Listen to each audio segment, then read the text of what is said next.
ఇక్కడ చాలామంది భార్యాభర్తలు కూర్చున్నారు, కొంతమంది భార్యలే కూర్చున్నారు, భర్తలు లేరు, కొంతమంది భర్తలే కూర్చున్నారు, భార్యలు లేరు. అంటే మీ అందరికీ ఇళ్ళు ఉంటాయి, అవునా కదా? మీ ఇంట్లో ఒకే కుండలో అన్నం వండుతారు, ఒకే కుండలో కూర వండుతారు, మీరు ఒకే కంచంలో ఒకే రకమైన కంచంలో అన్నం కూడా తింటారు, బాగానే ఉంది. కానీ ఒకే ఇంట్లో ఉన్నప్పటికీ, ఒకే కుండలో అన్నం తింటున్నప్పటికీ చాలా కుటుంబాల్లో ఐక్యత ఉండదు. అంటే మీరు ఒక ఇంట్లో ఉన్నారు, కానీ సఖ్యత లేదు, ఐక్యత లేదు, కొట్లాడుకుంటూ ఉంటారు. ఒకసారి ఇలా జరిగింది. కొంతమంది సండే స్కూల్ పిల్లలందరినీ కూర్చోపెట్టి ఒక ప్రశ్న అడిగారంట. ఇది మండపేట అని రాజమండ్రి దగ్గర అడిగారు, నిజంగా జరిగింది. అడిగారు, ఏమని అడిగారంటే, ఏసై నీ పక్కన కూర్చొని నీ భుజం మీద చేసి, బాబు లేకపోతే పాప, మీ ఇంట్లో ఏం బాగోలేదు, మీ ఇంట్లో ఏం ఉంటే బాగుంటుంది అని అడిగితే ఏం చెప్తారు అని అంటే, 260 మందిని అడిగితే 240 మంది జవాబు చెప్పారంట. 225 మంది ఒకటే జవాబు చెప్పారంట. ఒక్కొక్కరిని అడిగితే 225 మందిని ఏం జవాబు చెప్పారు తెలుసా? మీరు బహుశా వినండి, వింటే మీరు అనుకుంటారు ఇది కూడా నా పరిస్థితి అని అంటారు. ఎలా అంటే, మా అమ్మ నాన్న కొట్టుకోకుండా ఉంటే చాలు సార్, మా అమ్మ నాన్న దెబ్బలాడుకోకుండా ఉంటే చాలు సార్, మా అమ్మ నాన్న ప్రేమించుకుంటే చాలు సార్, మా అమ్మ నాన్న కలుసుంటే చాలు సార్. ఇళ్ళుంటాయి, మనకి భోజనం ఉంటుంది, కొంతమందికి కార్లు, మోటార్ సైకిళ్ళు అన్నీ ఉంటాయి, డబ్బులు కూడా ఉంటాయి, కానీ ఇంట్లో కలిసి ఉండరు.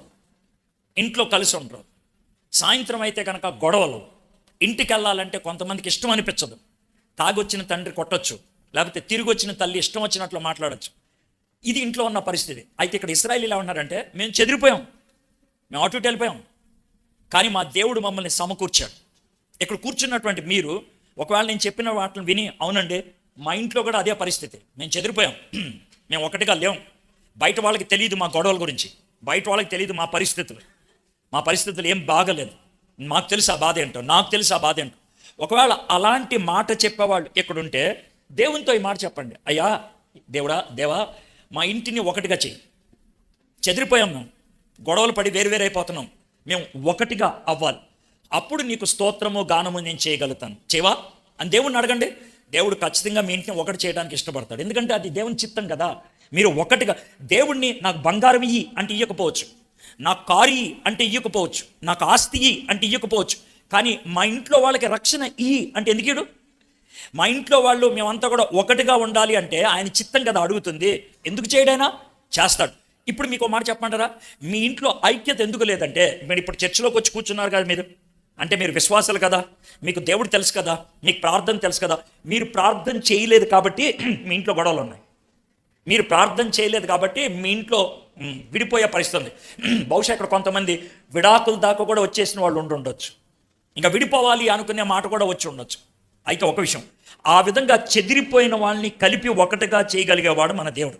ఇప్పుడు 2 లైన్లు చెప్పాను మీకు. 2వ వచనంలో యెరూషలేమును కట్టాడు ఆయన, చెదిరిపోయిన ఇశ్రాయేలీయుల్ని ఒకటిగా చేశాడు. ఈ 2 లైన్లకి నేను ఒక మాట చెప్తా, మన దేవుడు మంచి దేవుడు. చెప్పండి, మంచి దేవుడు కడతాడు, మంచి దేవుడు ఒకటిగా చేస్తాడు.